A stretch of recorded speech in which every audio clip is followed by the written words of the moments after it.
Hello everyone, this is Tyler Ford, Tucson, Arizona with eXp Realty, and welcome to this episode of Living in Tucson, your Tucson Real Estate Connection. And in this episode, we're going to be talking about the Tucson Housing Market Report for April 2021. And we're going to dive deep into the numbers to help you better understand what's going on here in the Tucson housing market.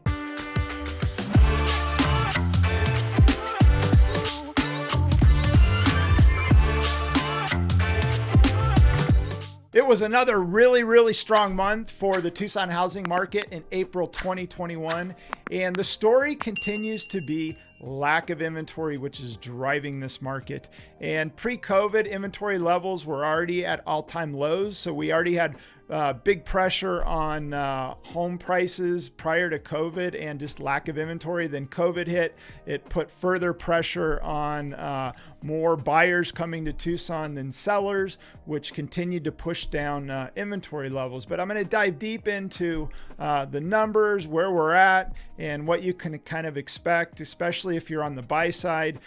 Feel your frustration. It's a super competitive market out there, but there's some things that you can do in order to be competitive, which we're going to go into details. But again, strong housing market. The April numbers were strong again, and going to dive into those numbers. The first number I want to dive into is what we call percentage of list. And I've been at this for going on 30 years here, and I've never ever seen the percentage of list being over 100%.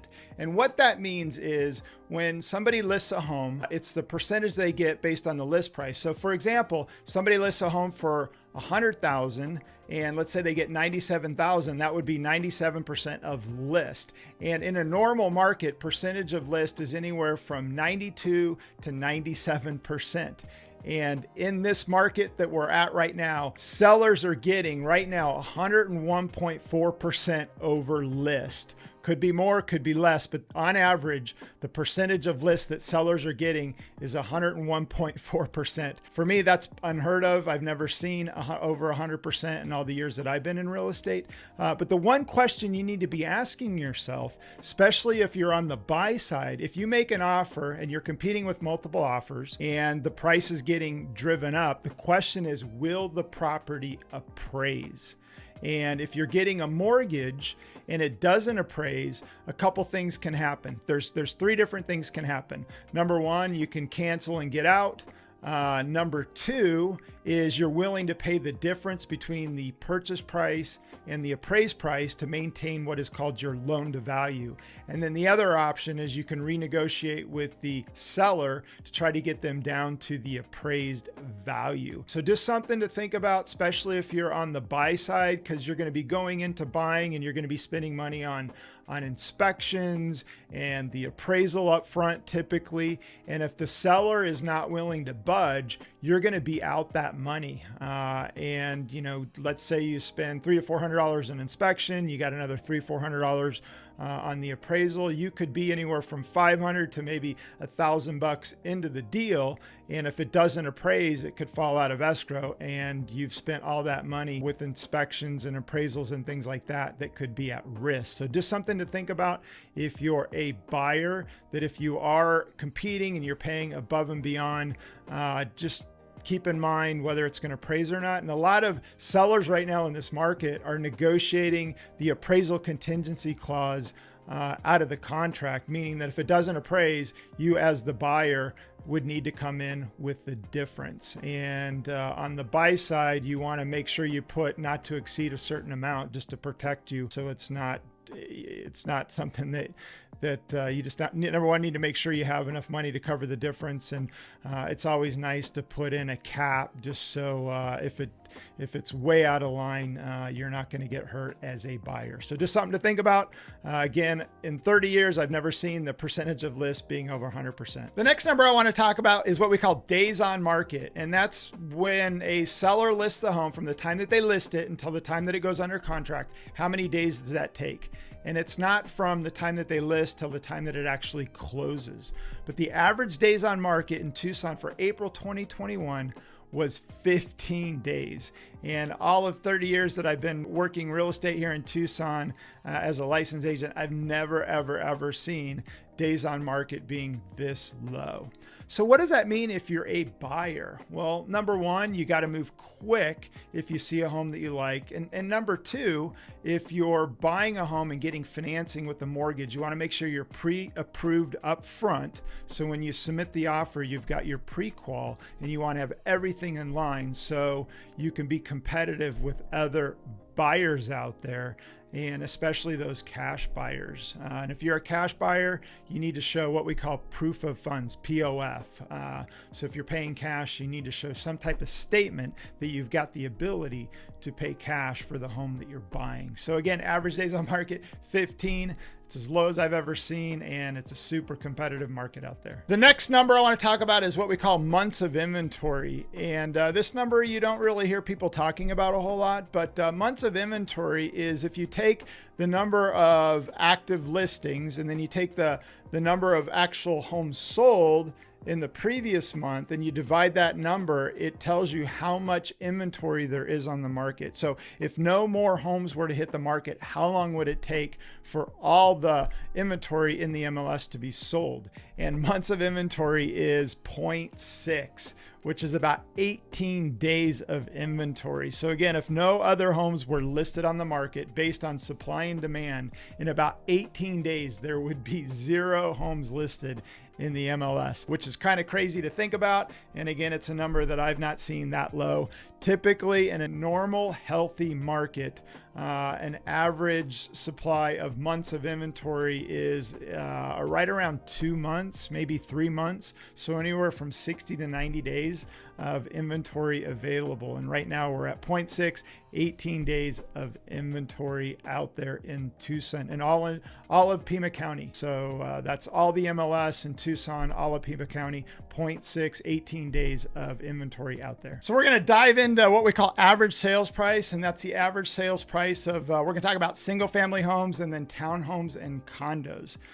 So the average sales price for a single family home is $404,000, $680, which is up 33.8% year over year. And from an appreciation standpoint, that is unheard of here in the Tucson market.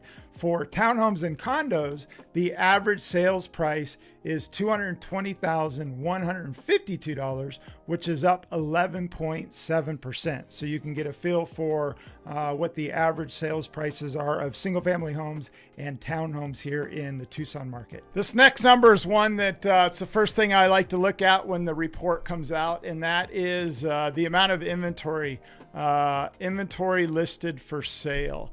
And again, to me, this is the big number. It drives the market in terms of supply and demand. If inventory levels are going down, prices are going up. Inventory levels are going up, prices are usually going down. There's downward pressure. But in the market that we've been in for quite some time, inventory levels have been low. And April 2021, there were only 794 active single family homes listed in all of the MLS. That's all of Pima County, over 1 million people here in Tucson. There's only 794 active single family homes. And townhomes and condos, there's 120 active townhomes and condos listed. So again, this is the big issue. It's the reason that home values have been appreciating at the rate that we are, and we've gone up nearly over $100,000 in the average sales price in a year since pre-COVID. So again, low inventory levels, and it's the number I like to keep a tab on and pay close attention to. And to me, it's not a matter of if, it's a matter of when. At some point, this market will turn and shift.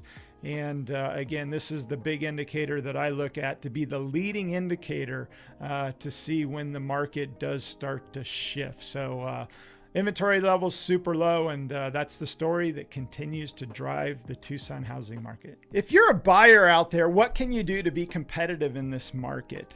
The first thing I just want to touch on is if you're a buyer buying on an FHA or a VA, a low down payment amount, and you also don't have a ton of money in reserves, you might want to consider saving up more money and just sitting on the sidelines waiting for this market to cool off.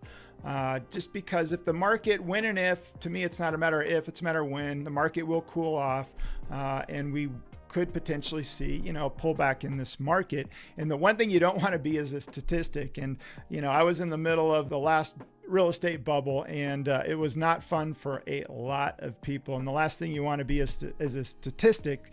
And at the end of the day, if you're buying a home and you're getting a loan and not paying cash, it is a liability on the balance sheet. And if the market does pull back and things change from an economic standpoint here in the US, a home and home ownership can actually be more stressed than it's worth unless you've got, enough equity and money in reserves to weather a storm. So take it for what it's worth. That's just my advice. But if you are a buyer out there, there's some things that you can do to be competitive when writing an offer. One thing you can do is put an escalation clause in the contract that basically says you're willing to pay above and beyond a certain amount to be competitive with other offers. Another thing you can do is waive the appraisal contingency clause, because on the listing side, the listing agent is, letting their client know that, hey, this property might not appraise, and let's try to negotiate the appraisal contingency clause out there, which you can certainly do, but you got to be prepared if it doesn't appraise to be able to come in with the difference if it doesn't appraise, and again, put some protection in there not to exceed a certain amount. The other thing you can do, and I love this strategy, and that is put down a bigger earnest money amount and make it non-refundable once you get through all the inspections and all the contingencies. And that way the seller's a lot more comfortable, because if something were to happen, think about it. They've taken their home off their market and wasted all this time, and they could have had it sold to somebody else. But you want to make sure that you're solid in terms of your financing, because if the deal falls out because of financing and you do that, then you're out that earnest money. So if you're confident on everything, that's a great strategy that's going to put you ahead of other buyers out there in the market. So there's a ton of different things that you can do in order to be competitive. That's just a few of the key ones that you can do, and reach out to us. We would love to help, especially if you're a buyer, in order to be competitive in this market. If you're searching for homes here in Tucson, head over to TucsonHomesandLots.com, and on the homepage there's a button that'll give you access to all the inventory and homes for sale in the Tucson MLS. So head over to TucsonHomesandLots.com. If you're buying or selling a home in Tucson, keep in mind that we have a free moving truck. So if you use us to buy or sell a home, you can use our truck for free. It's a 16-foot box moving truck, no different than what you'd get at a U-Haul. It comes equipped with a dolly, moving blankets. We've only got one, so it's based on a first come, first served basis. But keep in mind, if you use us to buy or sell a home, you can use our free moving truck. Hey, hope you liked this video and found it of value. If you did, go ahead, give me an internet high five by liking it. You can also comment below. If you have any questions, we will get back to you. And you can also subscribe to get more awesome videos about living in Tucson, your Tucson Real Estate Connection. And in the show notes below, you can click on the link there, Tucson Homes and Lots, to search for homes in Tucson. So again, like, subscribe, comment, and love to stay connected with you.